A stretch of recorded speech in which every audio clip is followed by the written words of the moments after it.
Mari kita menghadap Tuhan di dalam doa. Kita berdoa. Bapa di surga, kami bersyukur untuk anugerah Tuhan yang telah diberikan kepada kami di dalam Kristus. Kami bersyukur karena hari ini kami boleh merayakan Natal sekali lagi, mengingat kepada tanda cinta kasih Allah yang terbesar bagi kami, ketika Dia memberikan Kristus anaknya yang tunggal itu bagi kami. Dan biarlah ketika kami merayakan Natal, cinta kasih Tuhan boleh dinyatakan sekali lagi ketika kami membaca dan merenungkan firman-Mu. Kiranya Allah Roh Kudus yang memberi firman menjadi Allah Roh Kudus yang sama yang mencerahkan pikiran supaya kami bersama-sama boleh mengerti kebenaran firman. Dan kiranya Allah Roh Kudus yang sama pula lah yang menggerakkan hati kami supaya kami menyerahkan diri kami kepada Kristus Sang Tuhan dan Sang Juru Selamat itu. Di dalam nama Tuhan Yesus kami berdoa dan kami menyambut kebenaran firman Tuhan. Amin. Silakan duduk Bapak Ibu. Selamat malam Bapak Ibu Saudara yang kekasih di dalam Tuhan. Yang pertama saya berterima kasih kepada Pendeta Amin Ko dan juga seluruh jemaat maupun juga para pengurus yang memberikan kesempatan untuk boleh melayani di KKR Natal GRI Palembang pada hari ini. Setiap kali datang ke GRI Palembang ada satu sukacita besar karena selalu menemukan puji-pujian yang dipersiapkan dengan baik. Sebelum melayani firman, saya rasa di GRI Palembang setiap kali datang, saya rasa saya sudah lebih dulu dilayani dengan puji-pujian itu, sehingga sedikit, paling tidak merasa sedikit lebih siap untuk menyampaikan kebenaran firman Tuhan. Dan saya kira Bapak Ibu jemaat juga bisa merasakan Tuhan hadir, Tuhan memimpin saudara dan saya melalui puji-pujian. Saya kira Pak Amin itu salah satu alasan kalau Pak Amin ajak Tama datang ke Palembang enggak. Agak berat untuk bilang tidak Pak. Karena sangat jarang ketika kami datang kami melayani firman, pada saat yang sama kami sudah dipersiapkan untuk kemudian menyampaikan firman Tuhan. Hari ini tema yang saudara dan saya bahas adalah Kristus bintang timur yang gilang gemilang. Ini adalah jawaban dari sebuah perdebatan yang sudah berlangsung selama berabad-abad tentang siapa sang bintang timur itu. Kalau kami di NTT istilah bintang timur itu kalau saudara jalan-jalan di pinggir pantai, banyak kapal laut itu pakai nama bintang timur. Mungkin yang mereka bayangkan bintang timur itu bintang laut. Tetapi ini adalah sebuah tema atau sebuah nama yang sangat besar yang terus-menerus diperdebatkan selama berabad-abad. Bapak-bapak gereja mulai dari abad yang kedua sampai dengan hari ini masih kemudian terus memperdebatkannya. Maka hari ini saya mau ajak kita untuk melihat jawabannya di dalam Alkitab dan sudah jelas melalui tema kita, Dia adalah Kristus. Cuman pertanyaannya sekarang adalah mengapa Kristuslah yang disebut sebagai bintang timur yang gilang gemilang itu? Mari kita mulai dengan membaca dua bagian firman Tuhan. Yang pertama Yesaya pasal yang ke-14 ayat yang ke-12. Yesaya 14 ayat 12 saya akan membacakannya. Bapak Ibu membacakan Wahyu pasal 22 ayat yang ke-16. Jadi yang pertama adalah Yesaya pasal 14 ayat 12, saya yang membacakannya. Bapak Ibu dan Saudara membaca Wahyu pasal yang ke-22 ayat yang ke-16. Saya mulai dari Yesaya pasal 14 ayatnya yang ke-12. Saya menggunakan terjemahan baru 2 sehingga mungkin akan ada sedikit perbedaan. Wah, engkau sudah jatuh dari langit, hai bintang timur, putra fajar. Engkau sudah dihempaskan ke tanah, hai penakluk bangsa-bangsa. Wahyu pasal 22 ayat 16, 2, 2, 3.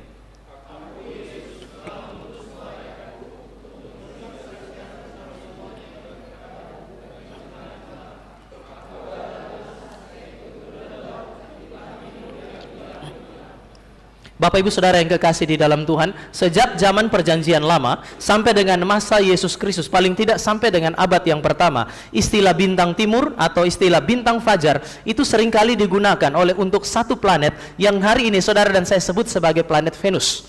Sekali lagi, pada masa perjanjian lama sampai dengan masa Yesus Kristus lahir, bahkan setelah Yesus Kristus mati, kira-kira memasuki abad yang kedua, istilah bintang fajar atau bintang timur itu menunjuk kepada planet yang hari ini saudara dan saya sebut sebagai planet Venus. Cuman pada masa itu kan orang tidak menyebutnya sebagai planet, orang menyebutnya sebagai bintang. Venus adalah bintang yang dianggap bintang yang paling terang. Dia biasanya muncul pada saat fajar menyingsing. Seolah-olah bintang ini adalah bintang yang paling terang. Saking terangnya, dia bisa menelan kegelapan malam dan menandai hari yang baru, hadirnya terang yang baru. Oleh karena itu, maka sejak masa perjanjian lama sampai dengan perjanjian baru, Kata bintang timur atau bintang fajar seringkali digunakan sebagai simbol untuk orang-orang yang dianggap memiliki kekuatan yang gagah perkasa untuk menaklukkan kegelapan. Ini digunakan sebagai simbol bagi orang-orang yang dianggap agung, orang-orang yang dianggap besar. Bahkan kalau di dalam konteks kerajaan dan perang pada masa itu, bintang timur, bintang fajar adalah simbol dari orang-orang yang dianggap tidak dapat dikalahkan. Orang yang disebut sebagai bintang timur atau bintang fajar adalah seorang penakluk. Mereka adalah raja atau pahlawan yang akan membawa kerajaannya ke dalam satu era yang baru, membawa kerajaannya kepada satu masa kejayaan, masa depan yang penuh harapan, masa depan yang cerah. Maka pada masa perjanjian lama, paling tidak dari Yesaya, Bapak Ibu dan saya akan menemukan ada perdebatan siapa bintang timur itu. Kalau kita lihat berdasarkan konteks Yesaya pasal yang ke-14, ini berbicara mengenai seorang raja yang sangat besar pada masa itu, Raja Babel, Nebukadnezar. Dia punya sebuah kerajaan yang bisa disebut sebagai kerajaan yang adikuasa pada masa itu, kerajaan yang terbesar di masa itu, kerajaan yang terkuat. Orang ini adalah seorang raja yang terlihat sangat bijak. Dia menata kota-kota yang ada di Babel itu menjadi sangat indah. Pada masa itu, orang bisa melihat bahwa kalau kita ada di bawah pemerintahan Raja Babel, Nebukadnezar, maka masa depan dari negara itu akan menjadi sangat baik. Apalagi pada masa itu Babel memiliki tentara yang sangat kuat sehingga tidak terkalahkan. Tapi pertanyaannya sekarang adalah, dengan seluruh deskripsi mengenai Raja Babel itu, benarkah dialah yang harus disebut sebagai bintang timur?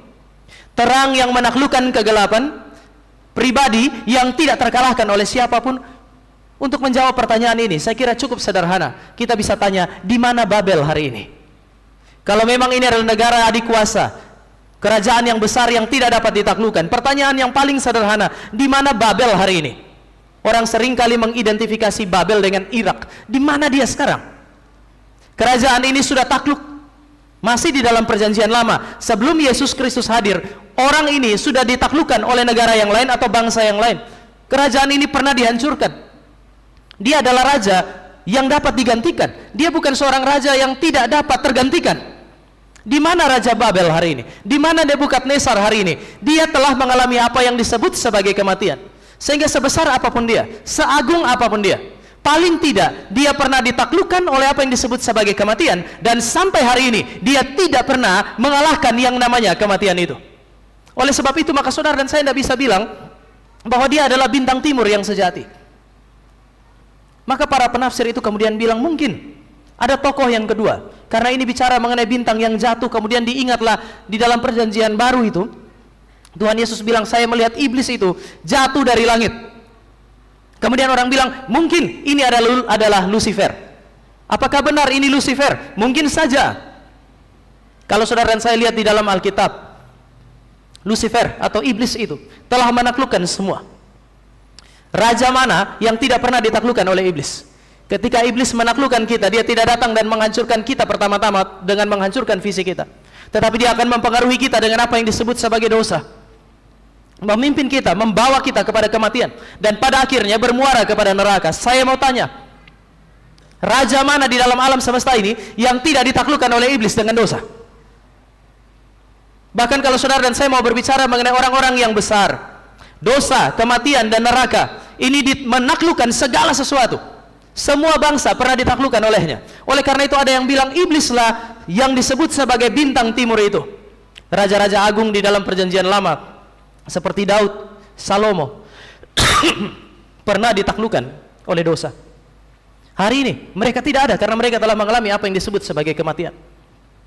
Nabi-nabi sehebat apapun dia, bagi orang Yahudi nabi yang paling besar adalah Musa. Sebab itu hari ini Tuhan seolah-olah menyembunyikan mayatnya. Orang Israel tidak menemukan kuburannya. Kenapa? Ada seorang penulis Yahudi mengatakan, kalau seandainya kuburan Musa ditemukan, penyembahan itu akan berganti dari penyembahan kepada Yahweh dengan penyembahan di kuburannya Musa. Terlalu besar nabi ini. Tapi pertanyaannya, nabi yang besar ini apakah pernah dia menaklukkan iblis? Saudara, saya bisa melihat bahwa ada banyak pelayanan yang baik, tetapi dia juga pernah ditaklukkan oleh apa yang disebut sebagai dosa. Dia pernah dinaklukkan oleh apa yang disebut sebagai kematian. Iblis terlihat begitu kuat, iblis terlihat begitu perkasa. Saudara dan saya ada di dalam ruangan ini. Sehebat apapun saudara dan saya pernah jatuh di dalam dosa. Saudara dan saya satu saat akan berhadapan dengan kematian. Artinya, saudara dan saya tidak bisa menaklukkan apa yang disebut sebagai kerajaan kegelapan itu begitu saja, yang dipimpin oleh pribadi yang namanya Lucifer itu. Tetapi di dalam perjanjian baru, saudara dan saya menemukan pengharapan ketika Alkitab memberi jawaban. Yesus Kristus datang dan berkata, "Akulah bintang timur yang gilang gemilang itu." Bintang timur, raja yang besar, penakluk segala sesuatu itu, bukan Lucifer, tetapi Yesus Kristus. Alkitab menggambarkan Kristus bukan datang dari dalam kerajaan kegelapan, tetapi dia datang dari kerajaan terang. Dia datang untuk menaklukkan iblis. Jika iblis menaklukkan segala bangsa, jika iblis pernah menaklukkan semua pahlawan, tidak ada pahlawan yang tidak pernah ditaklukkan oleh iblis. Kalaupun mereka menang, mereka menaklukkan iblis dan dosa. Itu terjadi karena Kristus pertama-tama memenangkan mereka. Oleh sebab itu maka saya tadi bilang bahwa iblis itu terlalu kuat. Namun kemudian Alkitab memberi petunjuk kepada saudara dan saya bahwa Kristuslah yang telah menaklukkan 3 musuh besar yang tidak pernah ditaklukkan oleh siapapun. Yang pertama, dialah yang telah menaklukkan iblis, dialah yang telah menaklukkan dosa, dan dialah yang telah menaklukkan apa yang disebut sebagai kematian. Iblis, dosa, dan kematian ini adalah kekuatan yang sangat besar yang telah menaklukkan semua manusia tanpa terkecuali. Tadi saya sebut Daud, saya sebut para nabi. Hari ini yang disebut sebagai pemimpin-pemimpin agama, para pendiri agama yang paling besar sekalipun, mereka ditaklukkan oleh iblis, dosa, dan kematian.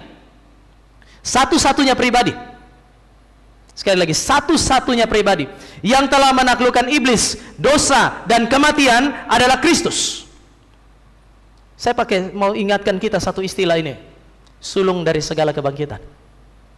Dia disebut sebagai sulung dari segala kebangkitan. Mengapa dia disebut sebagai sulung dari segala kebangkitan? Bukankah sebelum Yesus bangkit sudah ada orang yang bangkit? Sekali lagi, sebelum Yesus Kristus mengalami kebangkitan, sudah ada orang yang bangkit dari kematian. Di dalam perjanjian lama ada yang bangkit. Di dalam perjanjian baru Yesus membangkitkan orang mati. Ketika Yesus mati, ada orang-orang yang mati di dalam kubur yang bangkit kembali. Jadi apa yang dimaksud dengan dia adalah sulung dari segala kebangkitan? Sulung dari segala kebangkitan. Paling tidak satu makna ini. Satu-satunya pribadi yang bangkit dari antara orang mati dan tidak pernah mati lagi adalah Yesus Kristus. Maka satu-satunya pribadi yang telah menaklukkan apa yang disebut sebagai kematian sebagai konsekuensi dosa. Nanti di bagian akhir, yang menaklukkan dosa dan iblis yang menggoda manusia untuk berdosa, satu-satunya adalah Kristus. Oleh sebab itu dia berkata, "Akulah bintang timur yang gilang gemilang itu." Dialah satu-satunya pribadi yang telah menaklukkan kerajaan-kerajaan yang ada di dalam dunia ini. Ketika Filipi pasal 2 mengatakan, segala lutut bertelut, segala lidah mengaku bahwa Kristus adalah Tuhan. Hari ini saudara dan saya bukan orang Yahudi. Meskipun sebagian dari orang Batak mengaku mereka bagian dari suku Yahudi yang hilang itu. Saya tidak tahu saudara orang Yahudi asli atau enggak. Tapi saya kira kita harus jujur bahwa kita bukan orang Yahudi.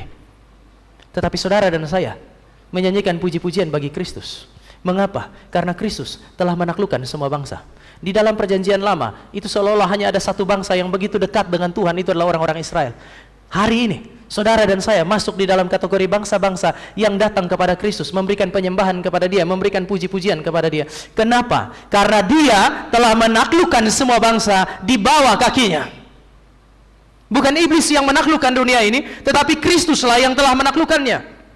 Kristuslah yang telah menaklukkan hati banyak orang dan memberi pengharapan bagi dunia.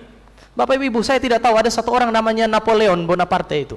Saya tidak tahu apakah dia sudah selamat atau enggak ketika dia mengucapkan kalimat ini. Sekali lagi, Napoleon, orang berdebat dia Kristen sejati atau enggak, tapi perhatikan kalimat ini. Sebelum dia mati, dia mengucapkan kalimat ini. Saya telah mengenal banyak orang. Sekali lagi, saya telah mengenal banyak orang dan saya memberitahu Anda bahwa Yesus itu bukan manusia. Saya kenal banyak orang, tetapi Yesus itu bukan manusia. Pikiran manusia yang dangkal hanya melihat kesamaan antara Yesus Kristus dengan pendiri-pendiri kerajaan. Kalau pikiran kita dangkal, kita hanya akan lihat kesamaan Yesus dengan pendiri-pendiri kerajaan. Bahkan Allah-Allah di dalam agama yang lain. Tetapi antara Kristen dengan agama-agama lain ada jarak yang tidak terbatas. Aku, Alexander Agung, Julius Caesar, kami telah mendirikan kerajaan berdasarkan kekuatan kami. Tetapi hanya Yesus Kristus yang mendirikan kerajaannya berdasarkan kasih.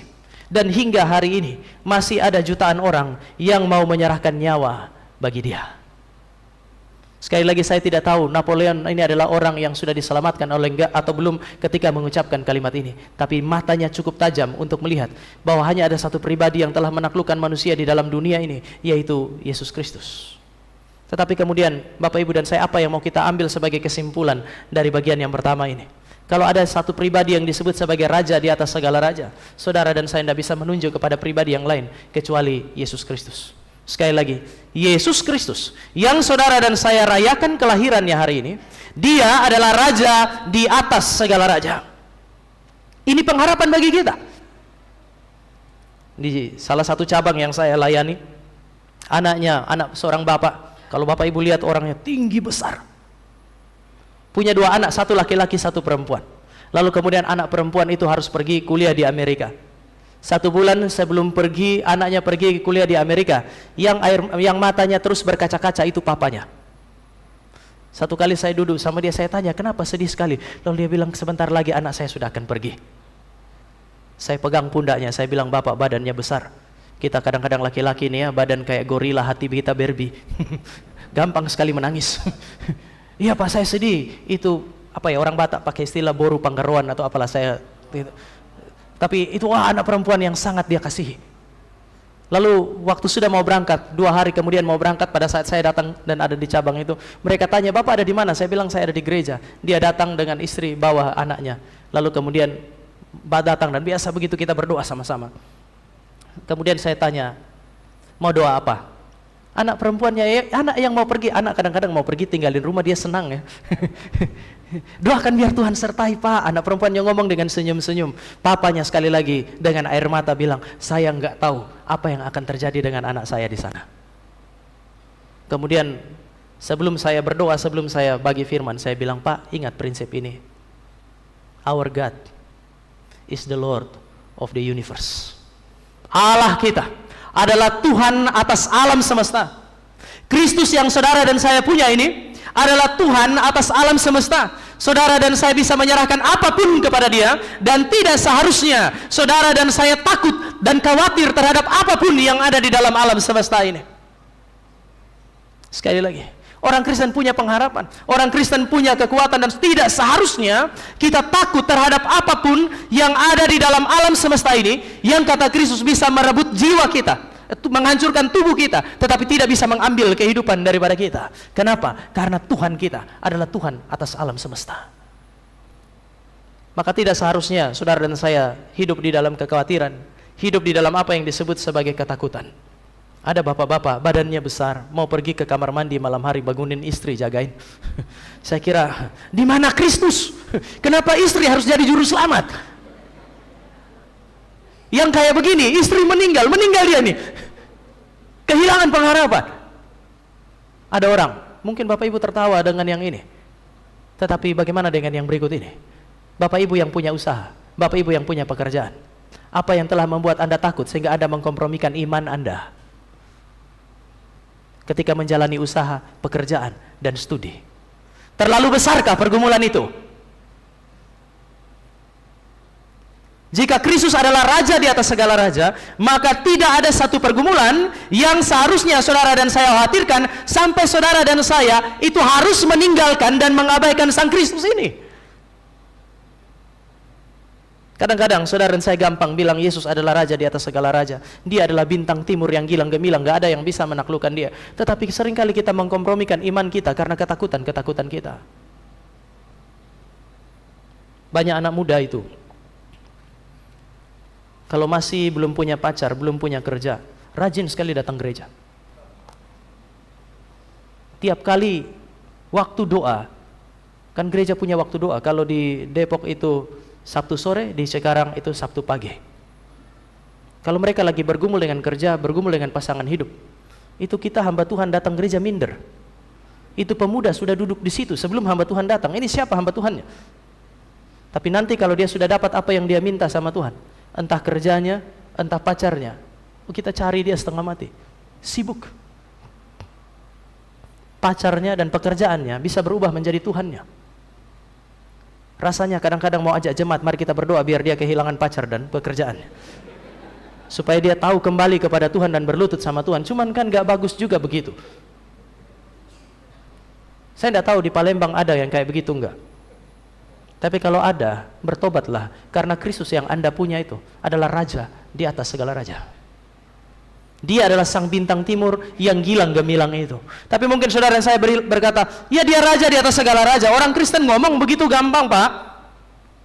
Tetapi kami sulit sekali untuk melihat kemuliaannya. Seringkali ini yang menjadi pertanyaan. Dia disebut sebagai bintang timur yang gilang gemilang, Raja di atas segala raja. Seluruh lutut bertelut, semua lidah mengaku bahwa dia Raja, bahwa dia Tuhan. Ngomong kayak begitu gampang, tapi kami tidak melihat kemuliaannya. Saya mengajak Bapak Ibu untuk melihat jawabannya. Kenapa saudara saya sulit sekali melihat kemuliaan Tuhan? Yang pertama, yang menghalangi penglihatan kita terhadap kemuliaan Kristus adalah mata kita sendiri. Kita adalah orang-orang yang biasa. Ini mentalitas orang-orang biasa. Orang-orang biasa itu lebih suka melihat hal-hal spektakuler. Sekali lagi, orang-orang biasa cenderung mencari hal-hal yang luar biasa. Kadang-kadang jangan luar biasa, tidak biasa saja pun itu bikin kita tertarik. Kalau saudara dengar Injil tentang Tuhan Yesus terus-menerus bosan. Di Jakarta itu Bapak Ibu, kemacetan bisa terjadi dan berkilo-kilometer karena hal yang tidak penting. Satu kali saya dari Depok menuju ke Cikarang, biasanya Bapak Ibu kalau tidak macet dari Depok menuju ke Cikarang sampai ke tol itu nggak sampai 15 menit saya sudah masuk tol. Tapi ada satu masa saudara, 1 jam lebih saya belum sampai tol yang biasanya belum 15 menit. Lalu kemudian karena hati itu sudah khawatir sekali, takut terlambat pelayanan, itu kita nyetir di Jakarta. Kami punya Bapak Ibu di sini saya tidak tahu macet ya, tapi kan macet itu bikin kita punya emosi terkuras. Belum naik di mimbar kita sudah emosi gitu.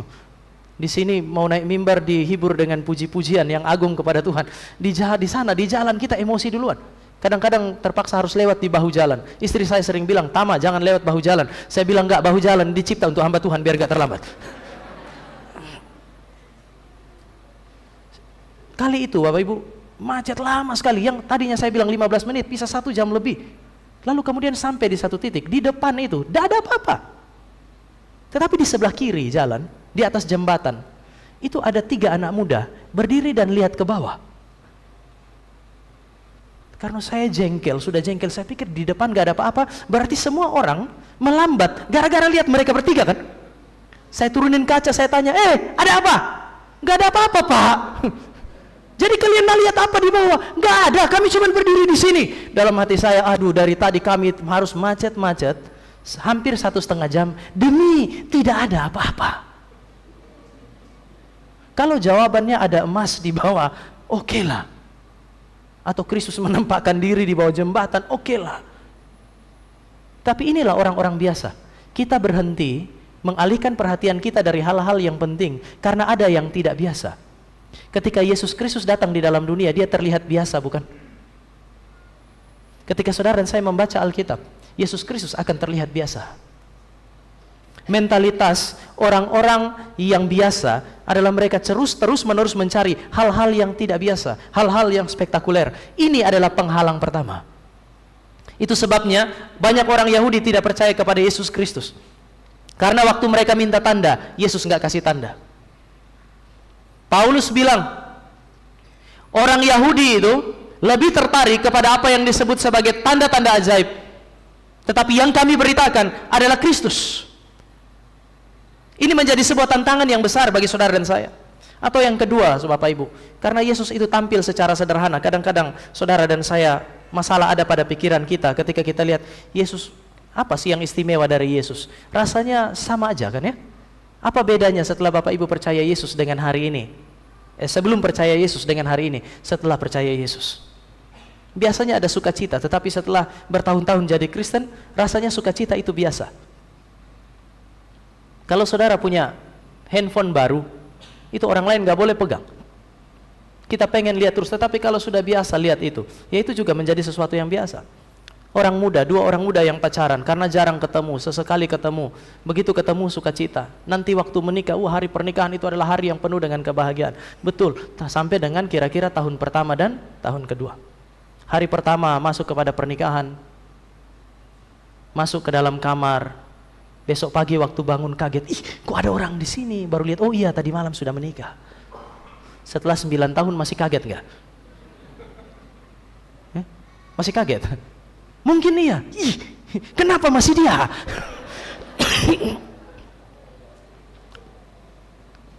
Hal yang merupakan anugerah yang seringkali saudara dan saya syukuri, ketika terus-menerus ada di dalam kehidupan saudara dan saya, lama-lama terlihat biasa. Pertama kali jumpa dengan Kristus, menerima dia sebagai Tuhan dan Juru Selamat, terlihat luar biasa, tapi lama-lama dia terlihat seperti hal yang biasa bagi saudara dan saya.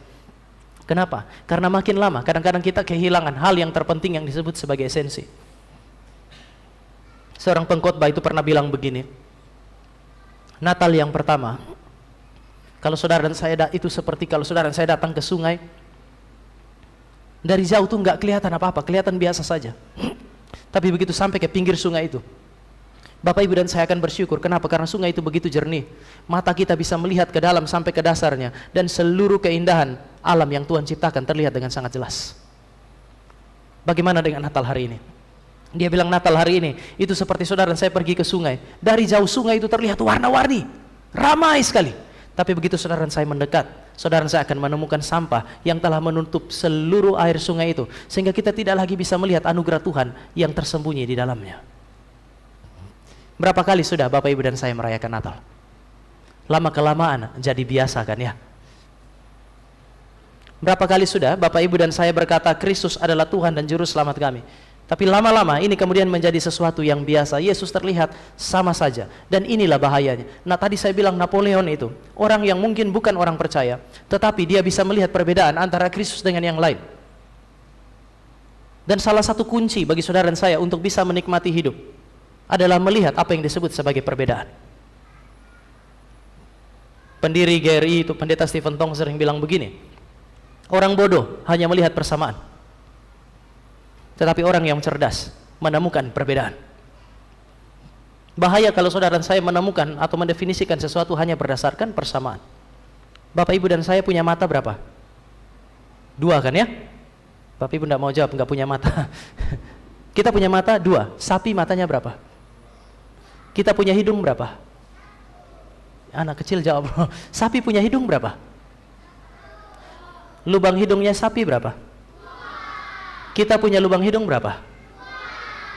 Ini anak-anak yang jawab, sekarang orang tua. Kalau begitu, kalau hanya persamaan saja, manusia dan sapi sama kan?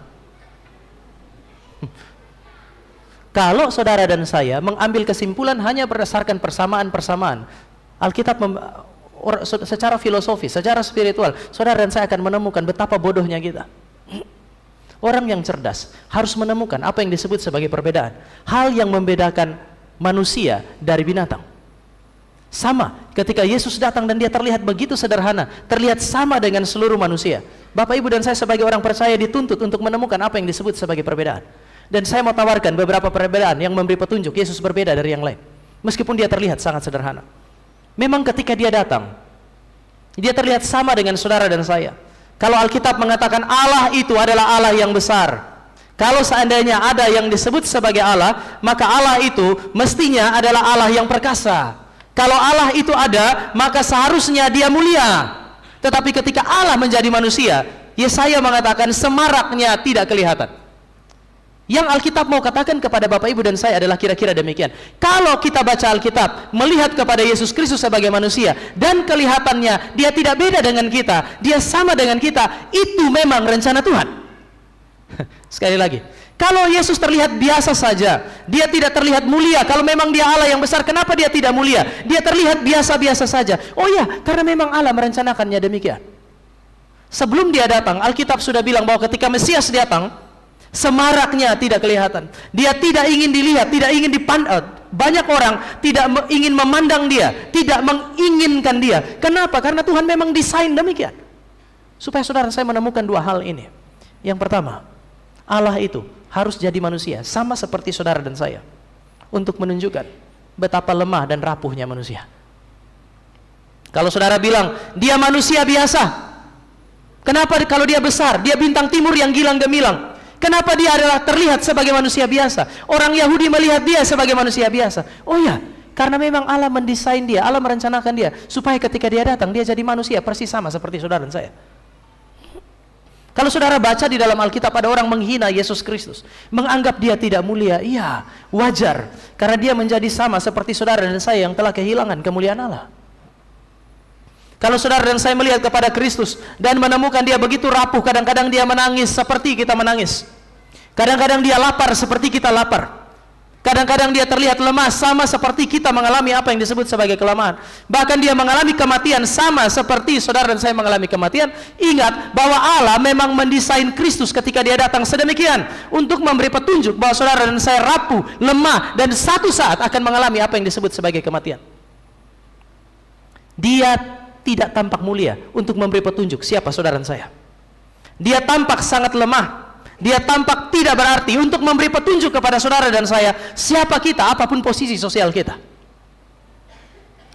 Pandemi mulai tahun 2020 itu pergumulan, tetapi juga saya kira itu anugerah.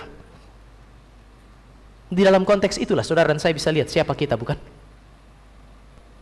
Harta kekayaan kita tidak bisa menolong kita, jabatan kita tidak bisa menolong kita. Salah satu bupati di tempat di mana saya melayani, pada saat COVID lagi meningkat, dia bupati, tapi dia nggak dapat kamar. Saudara tahu, dia meninggal di daerah yang tidak dia pimpin. Kenapa? Karena di daerah tempat dia pimpin, semua rumah sakit penuh. Pada hari itu, kekuasaan bukan apa-apa. Saudara dan saya berusaha untuk melindungi diri. Entah bagaimana, COVID itu bisa masuk ke rumah kita kan ya. Ada jemaat yang nggak mau datang gereja karena takut kena COVID. Pada saat sudah mulai buka, saya telepon, ayolah gereja. Enggak pak, ada COVID. Sangat tertib. Tapi kemudian waktu anaknya datang kunjungi dia, anaknya pulang, dia sakit. Satu waktu dia telepon saya, Pak, saya kena COVID. Saya tanya, kok bisa? Iya pak, anak datang kunjungi, entah dia bawa makan atau bawa apa, lalu orang tua kena. Padahal orang tuanya nggak mau keluar. Mereka berusaha untuk melindungi diri, tetapi penyakit itu ingin bersahabat dengan mereka. Kadang-kadang COVID itu seperti gembala yang baik yang mencari dombanya. Gembala gak berani keluar cari domba-dombanya, COVID datang dia cari satu-satu. Saya masih ingat waktu kami mulai panggil jemaat kembali, itu jemaat bilang begini, Pak, kami nggak datang ke gereja Pak. Jadi pertama kali kita tutup ibadah, ada beberapa orang yang komplain, Pak, kenapa ibadah ditutup? Bukankah kita harus beribadah setiap hari Minggu? Saya bilang iya, tapi pemerintah suruh tutup. Jadi saya lah yang kelihatan tidak rohani. Itu pertanyaan banyak sekali. Tapi begitu setelah COVID makin lama makin naik Bapak Ibu, lalu kemudian pemerintah kadang-kadang kan buka, kita boleh ibadah. Itu panggil jemaat, itu setengah mati. Termasuk jemaat yang tadi WA, kenapa harus ditutup ibadahnya? Satu kali saya WA, saya telepon, datang lalu dia bilang, Pak, COVID. Tapi kemudian saya pergi ke mall, saya ketemu mereka. Satu keluarga lagi makan. Jadi habis makan pas salaman saya bilang, Pak, Bu, saya khawatir COVID sudah jadi Kristen. Kenapa Pak? Bapak bilang tidak mau ke gereja karena takut COVID kan ya. Jadi COVID ada di gereja, COVID nggak ada di mall. Seharusnya kalau mau konsisten tidak ke mall, tidak ke gereja. Tetapi ini memberi petunjuk kepada kita, kita rapuh. Dulu kalau saya naik kereta Bapak Ibu, orang mau batuk di dalam kereta nggak ada masalah. Itu sampai kadang-kadang di dalam kereta kita lagi duduk, masuk kereta di Depok itu Bapak Ibu, begitu kita masuk, ada yang bilang itu transportasi yang paling baik yang disediakan pemerintah. Itu dia belum rasa naik kereta. Ada masa di mana kalau jam padat, begitu kereta buka pintu Bapak Ibu masuk, dia tutup, kita nggak bisa lagi masuk, nggak bisa bikin apa-apa. Sudah, kita kalau masuk begini sampai selesai begini, padatnya minta ampun. Nah dalam konteks begitu sebelum pandemi kita tuh biasa aja ketika ada orang batuk, bahkan ada tuh sampai wah, ya, kita biasa aja, memang hari-hari begitu. Tetapi begitu ada COVID, sudah di kereta duduk berjarak pun, kalau ada orang bersin, semua kaget. Dia semua.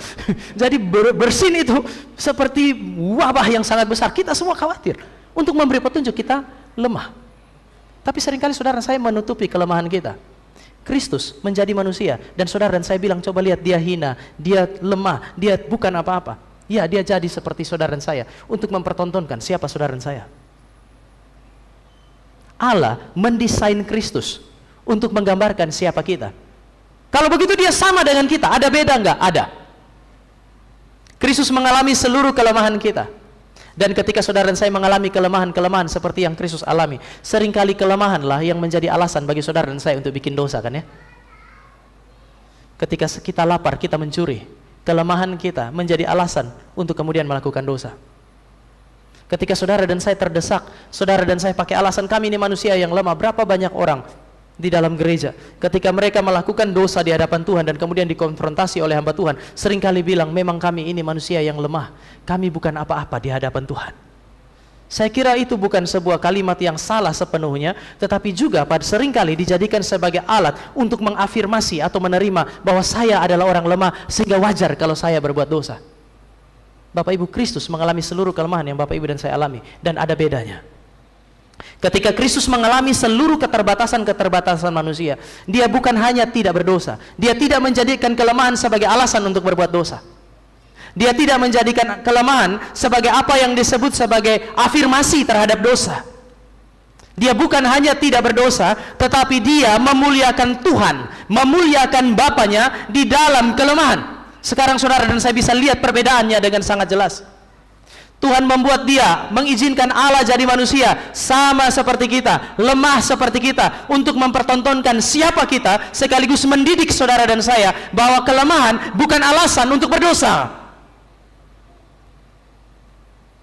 Seringkali kita menjadikan kelemahan-kelemahan kita, sekali lagi, sebagai alasan untuk berbuat dosa. Kristus memberi petunjuk yang berbeda. Di dalam kondisi yang paling lemah, di dalam kondisi yang paling terbatas, dia bukan hanya tidak berdosa, tetapi dia mempermuliakan Allah. Disinilah perbedaannya. Maka penulis kitab Ibrani berkata, dia mengalami seluruh kelemahan manusia, tetapi dia tidak berbuat dosa. Bintang timur yang gilang gemilang itu bukan adalah bintang timur yang ketika dia hadir membuat saudara dan saya terkagum-kagum, tidak. Karena dia harus jadi sama seperti kita. Tetapi juga pada saat yang sama dia membuktikan bahwa dalam kondisi sama seperti kita, iblis, dosa, dan kematian dapat ditaklukkannya. Mengapa Allah mengizinkan pribadi itu semaraknya tidak kelihatan? Karena Bapak Ibu dan saya bisa melihat prinsip yang kedua di dalam Alkitab. Mesias itu haruslah Allah sejati sekaligus manusia sejati. Dia adalah pribadi ilahi, tetapi Allah ini harus menjadi manusia. Ini yang saudara dan saya rayakan pada hari raya Natal, bukan? Tetapi kalau dia jadi manusia sama seperti kita, ya pasti dia tidak akan kelihatan seperti yang saudara dan saya bayangkan. Hari ini di Indonesia, saya bulan November yang lalu, kami beberapa hamba Tuhan itu kemudian menulis tulisan untuk membantah satu ajaran yang sementara beredar di Indonesia saat ini, yaitu Yesus itu manusia dan dia bukan Allah. Penolakan terhadap posisi Yesus sebagai Yahweh, Yesus sebagai Logos, dan seterusnya. Kenapa? Karena kalau lihat Yesus, ya Yesus biasa-biasa saja. Tetapi Bapak Ibu, saya mau ingatkan bahwa tidak ada keselamatan kalau Allah tidak pernah jadi manusia. Sekali lagi, tidak ada keselamatan kalau Allah sejati, yaitu Yesus Kristus, tidak pernah menjadi manusia. Karena Alkitab memberi petunjuk kepada saudara dan saya bahwa kalau ada juru selamat yang mengganti saudara dan saya, dia harus Allah sejati sekaligus manusia sejati.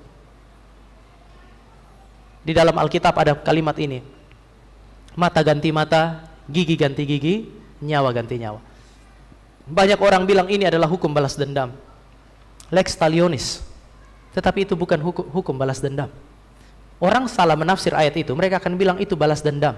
Tetapi kalau saudara dan saya memperhatikan dengan tepat konteksnya, saudara dan saya akan menemukan satu prinsip ini. Nilai satu manusia sama dengan satu manusia. Di dalam perjanjian lama, kalau saya dengan sengaja atau tidak sengaja nabrak sapi orang dan mati, saya bisa ganti dengan uang, saya bisa ganti dengan 3 kambing. Jadi kalau ada hewan yang lebih besar bisa diganti dengan hewan yang lebih kecil, cuman jumlahnya lebih banyak. Tetapi mata ganti mata, gigi ganti gigi, nyawa ganti nyawa, itu berlaku bagi manusia. Untuk memberi petunjuk bahwa manusia tidak bisa diganti dengan apapun. Bapak Ibu, ketika Allah menciptakan dunia ini, sudah ada ordonya itu. Ada Allah, ada manusia sebagai ciptaan yang paling mulia, dan ada ciptaan yang lain.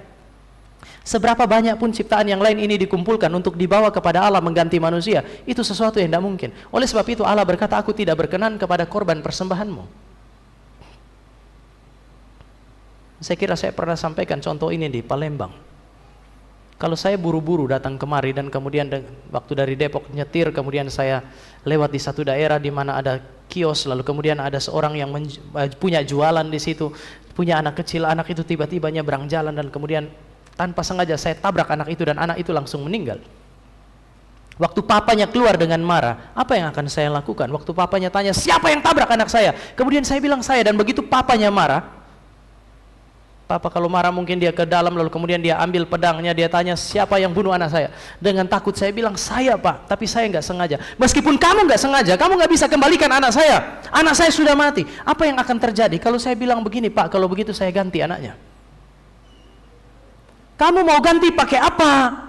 Saya punya 3 ekor anjing bagus-bagus di gereja. Kira-kira ketika saya ganti anaknya dengan 3 ekor anjing, dia senang atau dia marah? Kenapa dia marah? Anaknya cuma 1. Saya kasih 3 anjing. Kalau dia marah, saya bilang, kalau bapak marah, oke lah, 3 mungkin gak cukup. Saya akan kelilingi seluruh Depok, dan semua anjing yang bagus di Depok akan saya bawa untuk gantikan anak bapak. Apakah dia makin senang atau dia makin marah? Kita bisa tahu dia makin marah. Saya akan bilang, oke bapak, kalau bapak makin marah, masih kurang. Saya melayani di Cikarang juga pak. Jadi saya akan cari semua anjing yang paling bagus di Cikarang, ganti anak bapak. Anjing saya, anjing Depok, anjing Cikarang, semua untuk anak bapak. Kalau dia bisa makan RW, banyak itu. Kalau dia makin marah, saya akan bilang, pak, saya mau KKR di Palembang. Saya akan bawa semua anjing di Palembang, ganti anak bapak. Bapak ibu, makin banyak saya sebut, makin marah dia. Pertanyaannya, kenapa? Harusnya kan dia bisa happy. Kalau saya tabrak 1 sapi, kemudian saya bilang seluruh kambing atau seluruh domba yang ada di Depok, Cikarang, Palembang saya bawa, ganti kerbau atau sapinya bapak, saya yakin dia akan bilang, ambil semua, bawa kemari. Tapi kalau urusan anaknya, dia nggak akan bilang itu. Kenapa? Karena ketika Allah menciptakan manusia, ini adalah ciptaan yang paling tinggi, ciptaan yang paling berharga, tidak bisa diganti oleh apapun. Mata ganti mata, gigi ganti gigi, nyawa ganti nyawa. Memberi petunjuk ini kepada saudara saya. Yang bisa ganti manusia, cuman manusia. Tetapi untuk ganti manusia yang berdosa, manusia yang menggantinya harus suci. Oleh sebab itu, maka juru selamat harus sekaligus Allah sejati dan manusia sejati. Ketika Yesus Kristus datang, dia menjadi manusia, sama seperti saudara dan saya. Tetapi kemudian dia mengalami apa yang disebut sebagai penderitaan, bahkan dia mengalami penderitaan sampai mati, sehingga Alkitab bilang semaraknya tidak kelihatan. Tetapi kalau saudara memperhatikan dengan teliti, ini adalah sebuah kematian yang paling unik. Tadi saya bilang satu-satunya orang yang mati, bangkit dan tidak mati lagi adalah Kristus. Tapi yang kedua saudara, satu-satunya orang yang mati dan kemudian bangkit dari dirinya sendiri adalah Kristus. Dia pernah bilang begini, aku memiliki hidup, aku berkuasa untuk memberinya.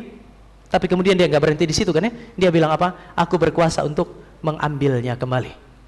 Kalau dia mati, dia tidak mati karena manusia bunuh dia. Alkitab bilang manusia membunuh dia, iya, tetapi dia mati karena dia menyerahkan nyawanya. Dia bangkit karena Bapa membangkitkan dia, ya dan amin untuk itu. Tapi dia sendiri bilang, aku berkuasa untuk mengambil hidupku kembali. Satu-satunya pribadi yang mati karena menyerahkan nyawa dan berkuasa mengambilnya kembali cuma satu, yaitu Yesus Kristus. Bahkan saudara saya mesti ingat, satu-satunya pribadi yang tahu kapan mati, siapa yang bikin dia mati, bagaimana cara mati, cuma dia. Saya nggak tahu kita yang ada dalam ruangan ini kapan akan mati. Toh satu saat kita akan mati. Tapi nggak ada di antara saudara dan saya yang bisa bilang kepada istri kita, 3 hari lagi saya akan mati, dengan cara apa dan seterusnya. Tapi Yesus Kristus, waktu dia masuk ke Yerusalem, dia kasih semacam nubuat ini, Bapak Ibu. Aku akan masuk ke Yerusalem dan kemudian akan ditangkap dan diadili. Ini kan hal pertama, ditangkap dan diadili oleh pemimpin-pemimpin agama, dijatuhi hukuman salib, lalu bangkit pada hari yang ketiga. Orang pemimpin-pemimpin agama Yahudi itu benci sekali sama Yesus. Mereka sering sebut dia nabi palsu. Sebenarnya di dalam Alkitab itu perjanjian lama itu sederhana untuk membuktikan nabi palsu, yaitu nubuatnya tidak terjadi. Tapi waktu Yesus jalan menuju ke Yerusalem, mereka punya tangan itu gatal untuk gak tangkap Yesus. Jadi sambil mereka benci, sambil mereka menggenapi nubuatnya, mereka tangkap dia. Kalau saya jadi mereka, yang saya lakukan adalah saya tidak tangkap dia, supaya dia masuk hidup, dia keluar hidup. Dengan demikian masyarakat tahu dia nabi palsu. Tapi anehnya, mereka nggak bisa tahan tangan mereka. Begitu dia masuk, mereka sudah merencanakan penangkapannya dia. Setelah itu mereka tangkap. Mereka kan yang menggenapi nubuat pertama. Nubuat kedua, mereka akan mengadili dan kemudian menjatuhkan hukuman mati dengan salib. Ya kenapa mereka nggak jatuhkan hukuman yang lain? Tapi mereka menetapkan hukumannya adalah disalib. Waktu Pilatus tanya, harus dijatuhi hukuman apa? Mereka bilang disalib. Jadi mereka menggenapi itu. Satu demi satu yang dinubuatkan oleh Yesus Kristus digenapi oleh mereka. Itu sebabnya mereka sangat khawatir dengan nubuat itu. Maka mereka minta penjaga kubur. Bapak Ibu masih ingat mereka datang kepada Pilatus, mereka bilang, si penyesat itu bilang dia akan bangkit pada hari yang ketiga. Mereka minta kasih penjaga, jaga kuburnya. Kenapa? Karena semua yang dinubuatkan oleh Yesus sudah terjadi. Dan bukan kebetulan mereka lah yang menggenapi nubuat itu. Tinggal satu yang akan terjadi, yaitu Yesus bangkit pada hari yang ketiga. Dan pada akhirnya, Bapak Ibu, siapa saksi pertama kebangkitan Yesus Kristus? Siapa yang pertama kali melihat bahwa Yesus bangkit? Seringkali secara naif kita langsung bilang perempuan-perempuan itu. Tapi ketika perempuan-perempuan itu datang, penjaga kubur sudah nggak ada lagi kan ya? Mereka sudah lari dan mereka bersaksi kepada pemimpin-pemimpin agama bahwa orang yang kalian kuburkan itu sudah bangkit. Yang saya mau katakan kepada Bapak Ibu dan Saudara adalah, siapa di antara manusia yang bisa memprediksi secara presisi mengenai kematiannya? Cuman satu yang bisa melakukan itu, yaitu pribadi yang disebut sebagai penghulu hidup. Dia memang terlihat biasa seperti kita. Dia mengalami kematian untuk mengganti saudara dan saya, tetapi melalui kematian inilah dia membuktikan bahwa dia berbeda dari kita ketika dia bangkit dari antara orang mati, dan dengan demikian dia menaklukkan 3 musuh terbesar tadi, iblis, dosa, dan kematian. Semua pemimpin agama ditaklukkan oleh 3 musuh ini dan mereka tidak dapat berbuat apa-apa. Siapapun orang yang paling agung di dalam sejarah, mereka tidak dapat menaklukkan 3 musuh yang terbesar ini. Tetapi Alkitab berkata bahwa saudara dan saya memiliki sang bintang timur yang gilang gemilang itu. Dialah yang telah menaklukkan musuh yang terbesar yang tidak dapat ditaklukkan oleh manusia. Supaya apa? Supaya saudara dan saya melalui sang bintang timur itu perlahan-lahan boleh dituntun kepada apa yang disebut sebagai kehidupan. Dia menaklukkan kematian supaya saudara dan saya melihat kehidupan. Dia menaklukkan iblis bukan hanya sekedar supaya saudara dan saya melihat penggenapan janji perjanjian lama bahwa dia akan menghancurkan kepala ular. Dia menaklukkan iblis supaya ketika saudara dan saya ada di dalam dia, saudara dan saya bahkan punya kuasa untuk menghardik sang iblis ketika dia menggoda saudara dan saya. Hari ini bahkan banyak orang punya asumsi kalau usir setan itu pekerjaan pendeta. Jadi kalau ada yang kerasukan, mereka bawa kepada pendeta. Kalau dia punya banyak duit, dia simpan. Tapi kalau ada yang kerasukan, dia bawa buat pendeta. Jadi pendeta urus yang gitu-gitu. Saya bersyukur melayani di Reform urusan yang kayak begini agak kurang. Tapi sebelum masuk ke Reform, saya pernah melayani kira-kira 4 tahun di luar. Dan dalam 4 tahun itu Bapak Ibu, kadang-kadang orang telepon jam 2 malam. Pikir ada apa, Pak? Tolong, ada yang kerasukan. Lah, situ bisa usirkan. Enggak bisa, Pak. Tapi saya mau kasih tahu satu hal ini. Semua orang yang ada di dalam Kristus, Kristus telah menaklukkan dunia ini. Roh Kristus, Roh Kudus itu ada di dalam dia. Dan Alkitab bilang, roh yang ada di dalam kamu lebih besar dari roh yang ada di dalam dunia ini. Seharusnya pekerjaan menaklukkan iblis dan pekerjaannya bukan hanya pekerjaan hamba Tuhan. Kita semua nih hamba Tuhan. Kalau saya dan Pak Amin dan juga Bapak Ibu yang ada di depan inilah hamba Tuhan, lalu Bapak Ibu nih hambanya siapa? Kita semua hamba Tuhan. Roh Kudus ada pada kita. Kuasa untuk menaklukkan iblis itu ada pada saudara dan saya. Apa sih yang dikhawatirkan oleh kita hari ini? Dia bukan hanya menaklukkan kematian, dia bukan hanya menaklukkan iblis, tapi juga dia juga menaklukkan dosa melalui kematian dan kebangkitannya. Supaya saudara dan saya yang ada di dalam dia pun memiliki kuasa untuk menaklukkan dosa itu. Berhentilah berlindung di balik kelemahan kita. Kita seringkali berlindung di balik kelemahan dan keterbatasan kita. Kami adalah orang-orang lemah, orang-orang yang terbatas. Sehingga wajarlah kalau seandainya kami melakukan dosa A, B, C, dan D. Betapa jahatnya saudara dan saya ketika seolah-olah saudara dan saya berkata bahwa karya Kristus itu tidak cukup bagi kita. Saya mau tutup khotbah hari ini dengan mengingatkan Bapak Ibu.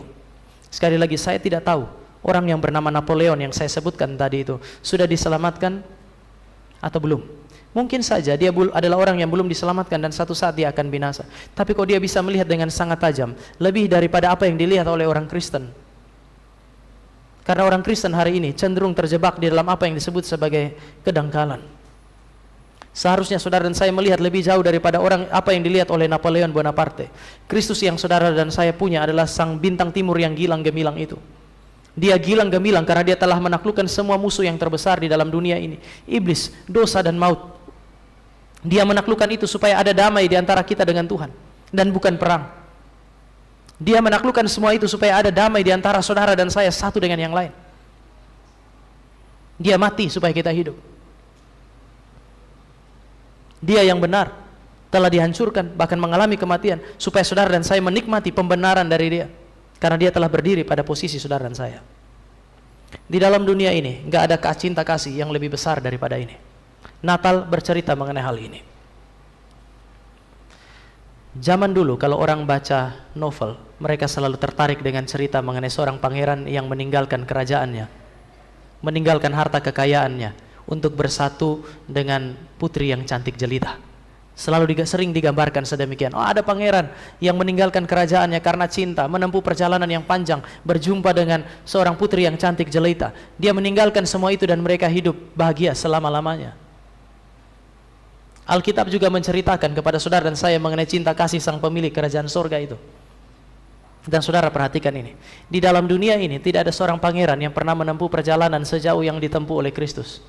Allah menjadi manusia, dia menempuh perjalanan dari sorga menuju ke bumi.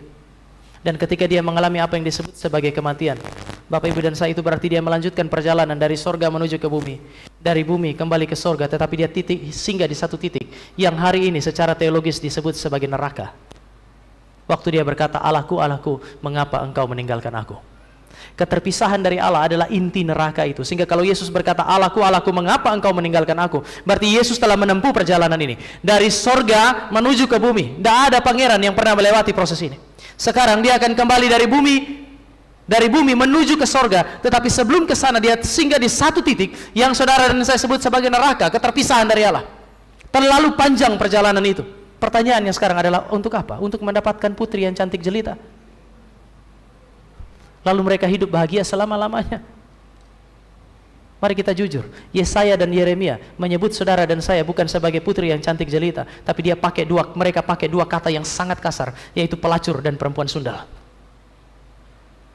Dia menempuh perjalanan yang panjang dari sorga menuju ke bumi, dari bumi kembali ke sorga, sehingga di satu titik yang disebut sebagai neraka, yang saudara dan saya nggak mau singgahi itu, demi mendapatkan orang-orang yang disebut oleh para nabi sebagai pelacur dan perempuan sundal. Orang-orang yang tidak layak untuk mendapatkan cinta kasih sama sekali. Tetapi dia mengasihi saudara dan saya dengan kasih yang kreatif. Allah menjadi manusia supaya semua orang yang percaya kepada dia itu kemudian perlahan-lahan diubahkan hari demi hari, mengalami pengudusan hari demi hari untuk menjadi mempelai perempuannya. Ini yang disebut sebagai kasih yang kreatif. Natal adalah kasih yang kreatif. Banyak orang tidak percaya peristiwa Natal, Allah jadi manusia. Kenapa? Karena tidak masuk akal. Berapa banyak di antara orang waktu mendengar berita Natal mereka terima begitu saja. Lebih banyak yang nggak bisa terima. Waktu saya studi filsafat, Bapak Ibu, ini contoh terakhir supaya Bapak Ibu lihat betapa besar anugerah Tuhan itu. Teman kuliah saya bukan hanya Kristen cuma satu, lebih banyak itu Muslim dan ateis. Natal kami sama-sama happy, mereka juga bisa happy dengan kita. Satu teman yang ateis bilang, kalian kalau Natal saya senang juga untuk dua hal. Yang pertama, Natal itu bikin kita pergi kemana saja, ketemu lagu Natal bagus-bagus. Tapi yang kedua, Natal itu bisa dinikmati karena diskonnya gede.